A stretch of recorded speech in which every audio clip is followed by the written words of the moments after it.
Assalamualaikum warahmatullahi wabarakatuh. Salam hebat buat Bapak Ibu guru sekalian. Berjumpa lagi dengan saya, Andrian, guru SMA Negeri Trawas, Kabupaten Musirawas, Provinsi Sumatera Selatan.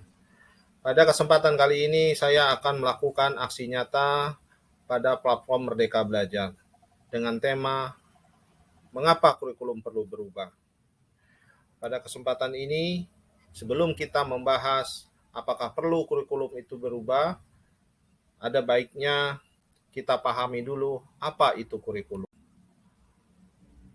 Jadi menurut Undang-Undang tentang Sistem Pendidikan Nasional Nomor 20 Tahun 2003 Pasal 1 Butir 19 disebutkan kurikulum merupakan seperangkat pengaturan dan rencana mengenai tujuan, isi, dan materi pelajaran, serta cara yang digunakan sebagai pedoman kegiatan pembelajaran guna mencapai tujuan pendidikan. Kurikulum menjadi sangat penting untuk dimiliki setiap sekolah sebagai pedoman bagi para guru, terutama bagi sekolah-sekolah formal, di mana kurikulum akan menjadi pedoman dan memberikan arah dalam mengajar, sesuai dengan pengertian kurikulum, yaitu sesuatu yang terencana. Maka dalam dunia pendidikan, segala kegiatan siswa dapat diatur dengan sedemikian rupa, sehingga tujuan adanya pendidikan dapat tercapai. Bahkan bisa dikatakan, jika tidak ada kurikulum, maka pembelajaran di sekolah tidak bisa berjalan dengan baik. Sebab segala sesuatu telah tertuang dalam sebuah kurikulum, tentunya dengan berbagai variasi dan adaptasi. Maka tak heran pula jika seorang pakar bernama Bjorkhem pada tahun 1998 menyatakan bahwa kurikulum merupakan jantung dari pendidikan. Kemudian kita masuk ke tujuan kurikulum. Segala sesuatu yang dikerjakan dengan sebuah perencanaan tentu harus memiliki tujuan. Begitu juga dengan kurikulum. Tanpa tujuan yang jelas, tentu apa yang telah dirumuskan tidak akan ada artinya. Pendidikan di Indonesia tentu juga mempunyai tujuan. Maka dari itu, pembentukan kurikulum ditujukan demi mewujudkan ketercapaian pendidikan tersebut. Tak hanya di Indonesia, di negara lain pun kurikulum mempunyai tujuan. Meski setiap satu negara dengan yang lainnya sudah memiliki tujuan yang berbeda-beda.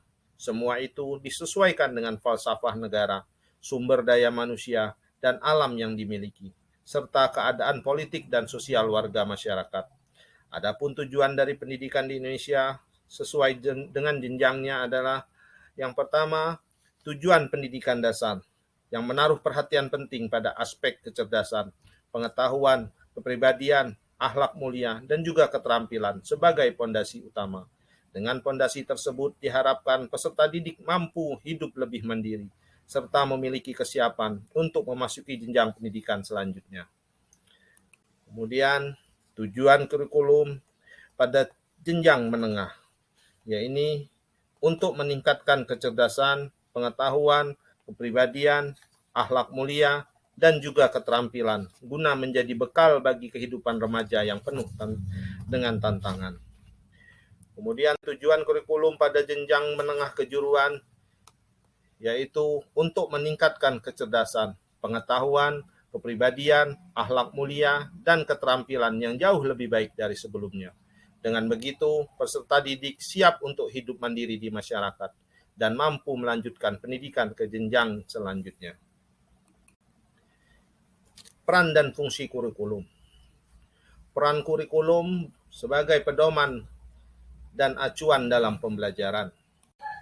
Kemudian, kurikulum memiliki fungsi di mana fungsi kurikulum dapat diartikan secara variatif sesuai dengan bidang yang memakai istilah tersebut. Fungsi kurikulum untuk penyelenggara. Fungsi dalam konteks kurikulum sebagai salah satu bagian dari sistem penyelenggara pendidikan demi mewujudkan tujuan pendidikan adalah sebagai berikut. Yang A, sebagai fungsi integrasi. Fungsi ini diartikan bahwa kurikulum dapat menjadi alat yang akan membantu pribadi-pribadi peserta didik yang utuh dan berintegritas di masyarakat melalui dunia pendidikan. Fungsi kurikulum yang kedua yaitu fungsi persiapan. Fungsi ini diartikan bahwa kurikulum mampu memberikan modal atau persiapan bagi peserta didik untuk mempersiapkan diri memasuki jenjang berikutnya, termasuk siap untuk hidup di masyarakat ketika tidak ingin melanjutkan ke jenjang pendidikan yang lebih tinggi. Fungsi kurikulum yang ketiga yaitu sebagai fungsi penyesuaian. Fungsi penyesuaian adalah di mana kurikulum dapat melakukan adaptasi terhadap berbagai perubahan yang terjadi di lingkungan masyarakat dan cenderung dinamis. Yang keempat, fungsi kurikulum sebagai fungsi diferensiasi, yang artinya kurikulum menjadi alat pendidikan yang memperhatikan setiap pelayanan kepada peserta didiknya. Sebab setiap peserta didik pasti memiliki perbedaan satu sama lain. Yang kelima, fungsi kurikulum sebagai fungsi diagnostik. Fungsi ini menyatakan bahwa kurikulum berfungsi untuk memahami dan mengarahkan potensi yang dimiliki oleh setiap peserta didik, supaya dapat terus menggali dan mengasah potensi tersebut, termasuk memperbaiki kelemahan yang dimiliki. Kemudian yang terakhir, fungsi kurikulum sebagai fungsi pemilihan, yaitu menyatakan bahwa kurikulum memberikan fasilitas kepada peserta didik dengan cara memberikan kesempatan kepada mereka dalam memilih program pembelajaran yang sesuai minat dan bakat masing-masing anak. Fungsi kurikulum bagi pihak terlibat atau terkait.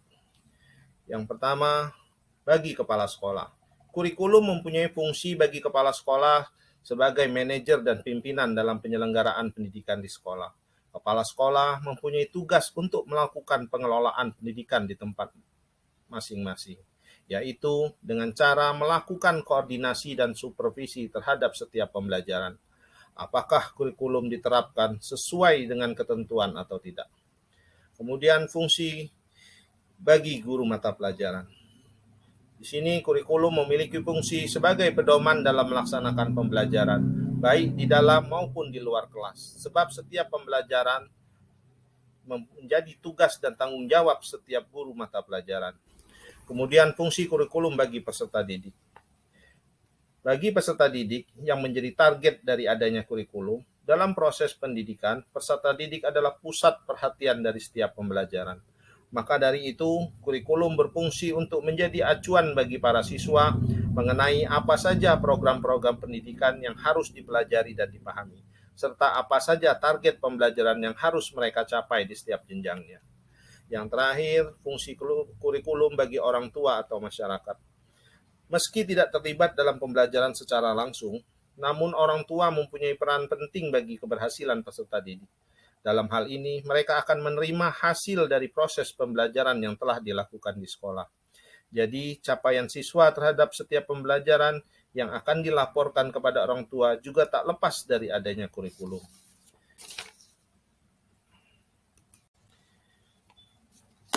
Selanjutnya, mari kita lihat perkembangan kurikulum di Indonesia.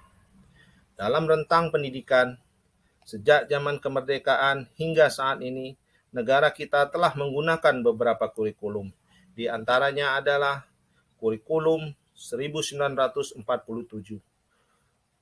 Rencana Pelajaran Terurai 1952, yang ketiga Rencana Pendidikan 1964, yang keempat, kurikulum 1968. Yang kelima, kurikulum 1975. Yang keenam, kurikulum 1984 atau yang lebih dikenal dengan kurikulum CBSA. Yang ketujuh, kurikulum 1994. Kedelapan, kurikulum 2004 atau kurikulum KBK. Yang kesembilan, kurikulum 2006 atau KTSP. Dan yang ke-10, kurikulum 2013. Dan yang terakhir, yang saat ini sedang disosialisasikan, yaitu kurikulum Merdeka. Tiap-tiap kurikulum rata-rata dipergunakan dalam kurun waktu 10 tahun. Hanya di kurikulum 2004 dan 2006 saja yang rentang waktunya cukup singkat. Jadi, perlukah kurikulum diubah?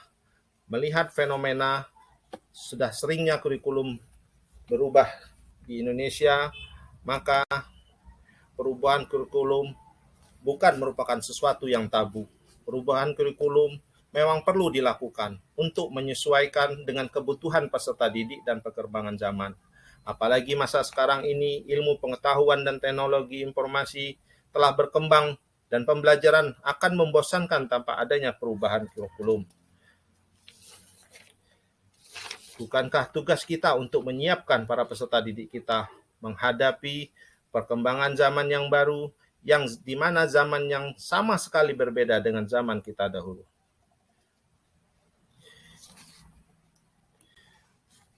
Kurikulum yang baik adalah kurikulum yang sesuai dengan zamannya dan terus dikembangkan atau diadaptasi sesuai dengan konteks dan karakteristik peserta didik demi membangun kompetensi yang sesuai dengan kebutuhan mereka kini dan masa depan. Sehingga kesimpulan dari topik ini, perlukah kurikulum berubah? Maka jawabannya, kurikulum perlu berubah sesuai dengan kondisi dan kebutuhan peserta didik. Oleh karena itu, perubahan kurikulum bukan merupakan sesuatu yang tabu, bukan pula merupakan sesuatu yang niscaya. Asalkan perubahan itu demi kebaikan pendidikan di Indonesia. Akhir kata saya akhiri. Wassalamualaikum warahmatullahi wabarakatuh. Sekian, terima kasih.